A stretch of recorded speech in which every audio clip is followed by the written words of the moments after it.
of the hottest properties in Hollywood. Hit records, blockbuster movies like Men in Black, Independence Day, Enemy of the State, and a new wonderful movie, Wild Wild West. Will you welcome Will Smith?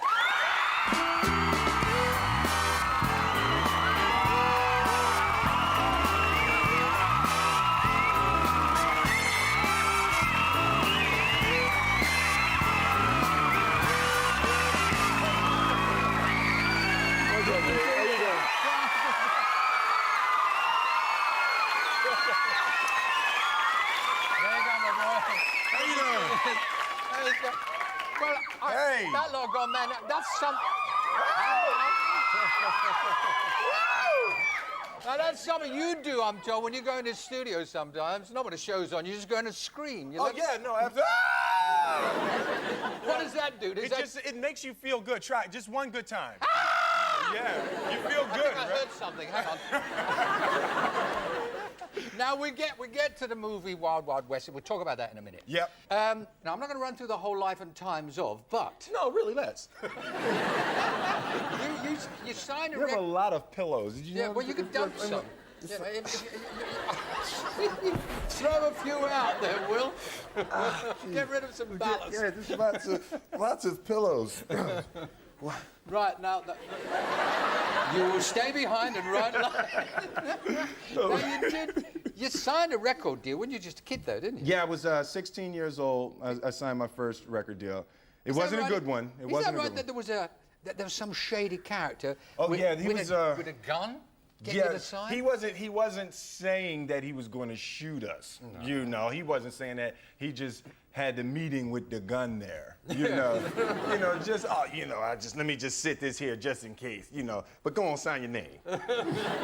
So you thought, well, maybe we will. Maybe I should just go ahead and sign my name. You know, it was a little shady, but it worked out well. We signed to a record company out in New York. They heard our first record.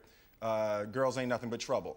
And you notice how all the titles like Girls Ain't Nothing But Trouble, Parents Just Don't Understand. So you know that? Little rebel there yeah, already? Yeah, you know, just a little, because I'm a rebel, man. I got to fight back. Hey, well, you came to London, though, didn't you, to make an album? We recorded our first album in London, absolutely. You have a lot of information. Well, I've been learning about you, see. Really? Oh, yeah. Are you trying to, like, start a rap career? Well, I might, you know. What? You seem like you'd be like a hardcore gangster rapper, though.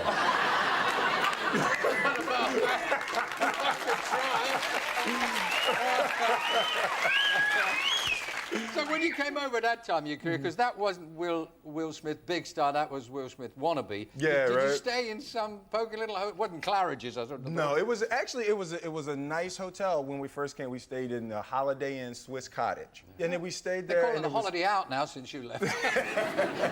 Let me get to the situation that's going on right now. I mean, everything is just flying. You got a record in the charts at Wild Wild West. You got this album which has done fairly well in America. Right? The premiere of the movie is today. Are you coming, or are you just? Well, I'm going to go and see the movie. See, there was too many. You should come to the premiere. Here. Oh, that's true. You got to be working. Yeah. What do you play? What do you play in Wild Wild West? What do you? I play James West, and I'm a secret government agent who was hired by the president to stop a madman, Kenneth Branagh, from taking over the United States government and then eventually the world with this weapon of mass destruction. He has a mechanical tarantula. It's wild. It's like really James Bond, only in the Wild West. Right, absolutely. It's like that. That's a really good description. It's like a James Bond, like a black James Bond in the West. Yeah. that's real Will Smith. It's different. Look, let's have a look at this clip. I think in this clip. You just spit. Did you see it? Yeah, I did.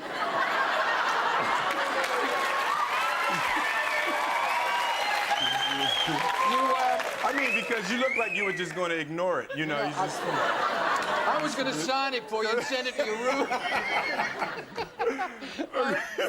But this film... Did you guys see? You saw it, right? You saw it. It flew out. You see what it was like, he's sitting, he's talking... Spit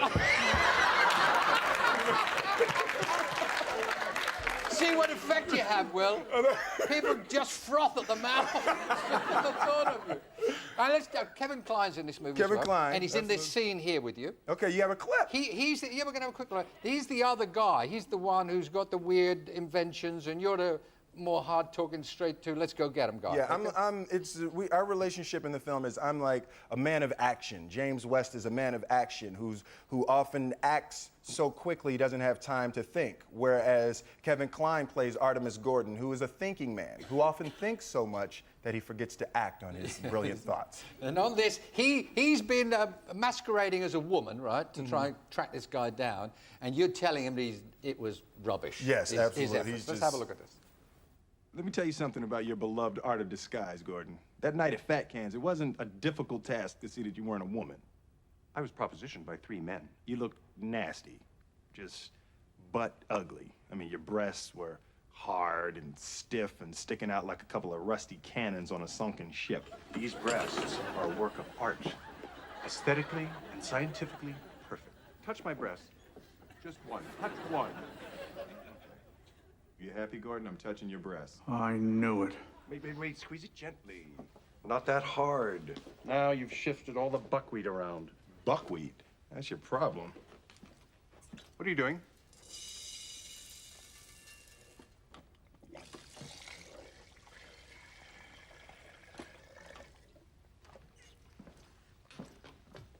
Now touch my breast. Ooh, Huh? Now that's what a breast is supposed to feel like. very nice.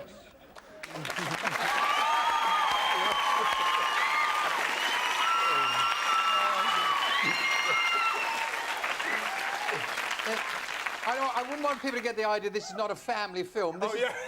This is just a fun film with a very funny moment in it. But family, for you, it's very important. I noticed, I mean, right from the sitcoms and the work that you do, you very much got the family in mind, haven't you? You're out there to entertain a whole family. I mean, there's hordes of young kids hovering around this building today. I don't know if you know that.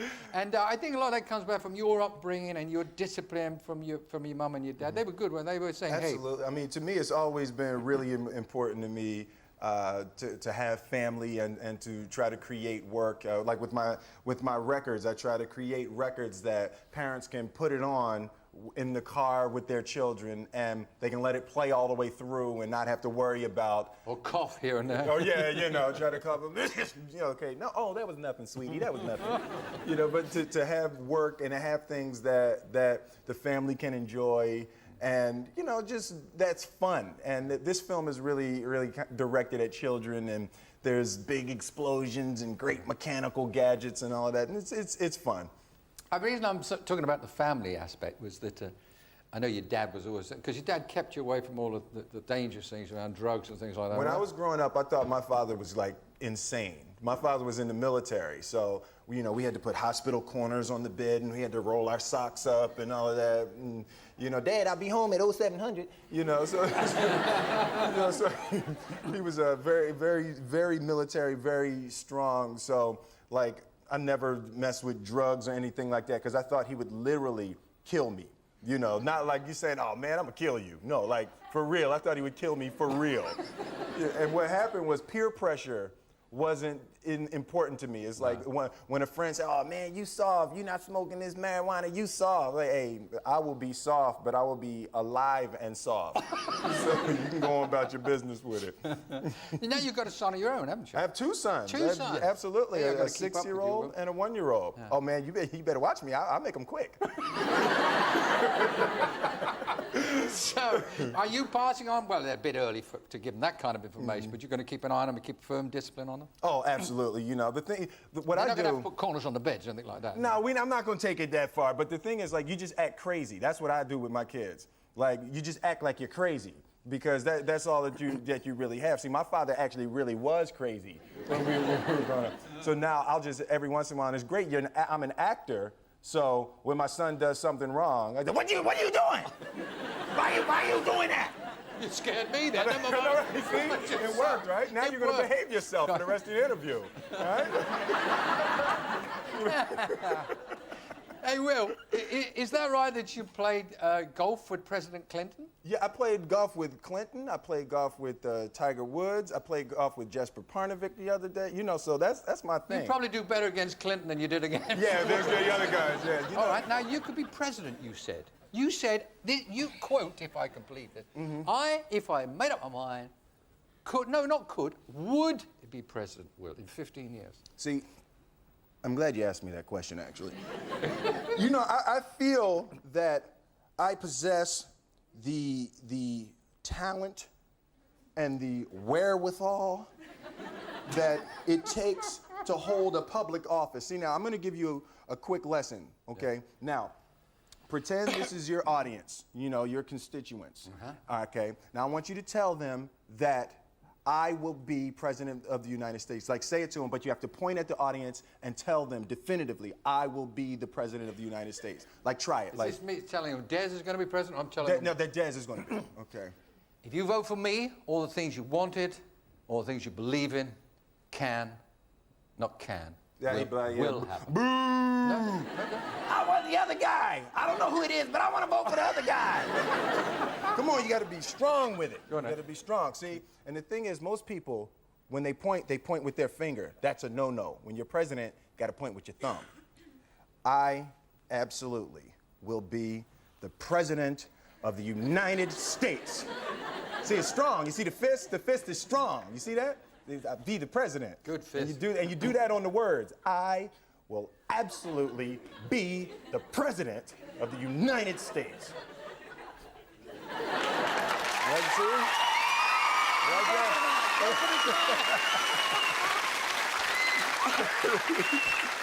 So are you going to run for president? I'm figuring, you know, I'm going to take 10 years. Oh, my God, there's a fly. You see the fly? Oh, jeez. Oh, man. I come all the way over here to see you and you've got bugs? No. Are there going to be any sequels to Independence Day, Man in Black? You know, people have been asking about it. I think that probably the most sequelizable film. That's a good word. It just hurts saying it, actually. Like Men in Black seems like the film that is most likely to be sequelizable. But you know, I don't like sequels because it's hard to make them better, you know, than the original film. Like usually The Godfather. Squeezing a drop. Yeah, you're squeezing. You know, we made some money. Let's get some more. Muhammad Ali. Now here's this. Yeah. Now you're gonna have so much information. You're gonna play Muhammad Ali, the life story. But all right, I'm sure you got all the talent, but you still got. I mean, what are you? Hey, now, don't get me started now. Don't get me started. I'll show you. That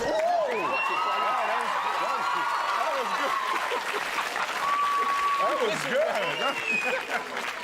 You just hurt yourself. I just hurt my shoulder.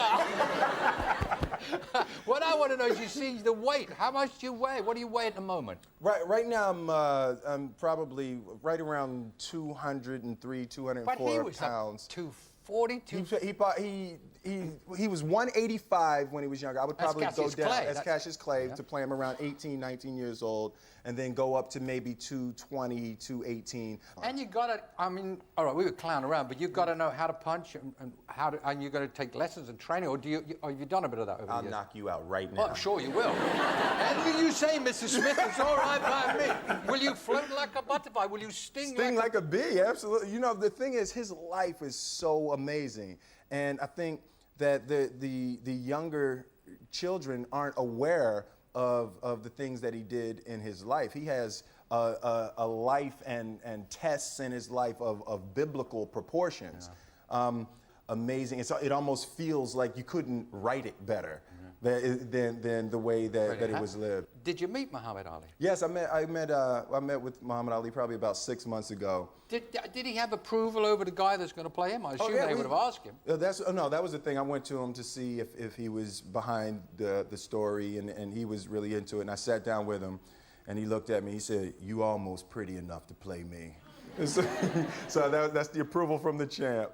Now, I wish you had success with that. You do say, I've heard you say that, yeah, I'm quite happy the way I look, but I'm not too keen on my ears. I got sticky out ears. My ears, see, the wonderful thing about ears is that people love them. People love, my ears stick out a little bit, you know, it's not taxis with the doors open. It's like a 1964 taxi cab with both doors sticking open. One of my friends said I look like a trophy.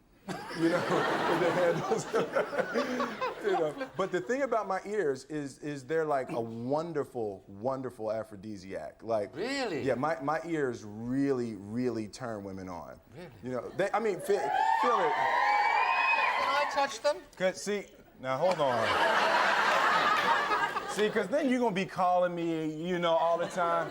I'm gonna get messages. Will, this is Des. You didn't call me last night. But go on, I'll give you a single. You know, I'll give you. Go on. See. Ding, Woo, ding. yeah. No, Joe, well, you've seen this lovely guy. Isn't he lovely? Where's Smith? Oh, great guy. You're a man, you are. You're really are, man. Where's Smith?